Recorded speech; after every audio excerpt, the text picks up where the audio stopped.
फुहारे है फुहारे। चीफ सेक्रेटरी का ऑफिस किधर है? ये सामने चीफ सेक्रेटरी ऑफिस। लो जी कभी इतने डेरे ला के बैठी गा सी ਹੁਣ ਉਹ ਇੱਕੋ ਜਿਹੇ ਉਹਨਾਂ ਨੇ ਬਣਾ ਦਿੱਤੇ ਨੇ ਪੂਰਾ ਨਕਸ਼ਾ ਹੀ ਚੇਂਜ ਕਰਤਾ।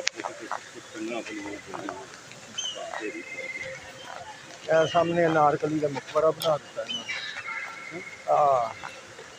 ਇੱਥੇ ਉਹਦੀ ਵਾਰ 'ਚ ਚੁਣਵਾਈ ਸੀ ਨਾ।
बिजी नहीं जो ਰੀਐਸਓ ਵੀ हाँ जी हाँ जी रास्ता छाड़ दो शहर के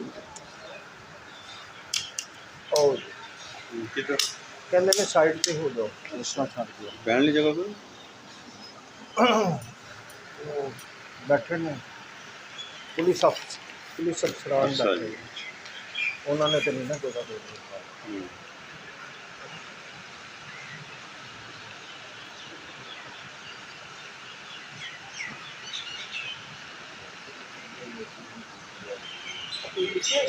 ਹਾਂਜੀ हाँ जी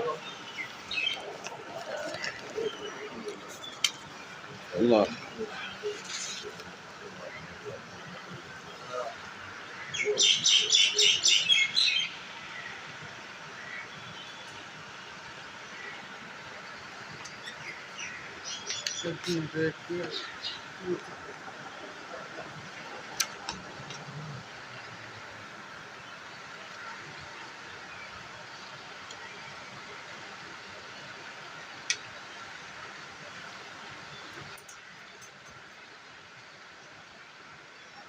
ਜਿਹੜਾ ਬੰਦਾ ਝੂਠ ਬੋਲਦਾ ਹੈ ਨਾ ਅੱਲਾ ਨੂੰ ਜਿਹੜਾ ਬੰਦਾ ਝੂਠ ਬੋਲਦਾ ਹੈ ਨਾ ਜੀ ਉਹ ਅੱਲਾ ਨੂੰ ਮੰਨ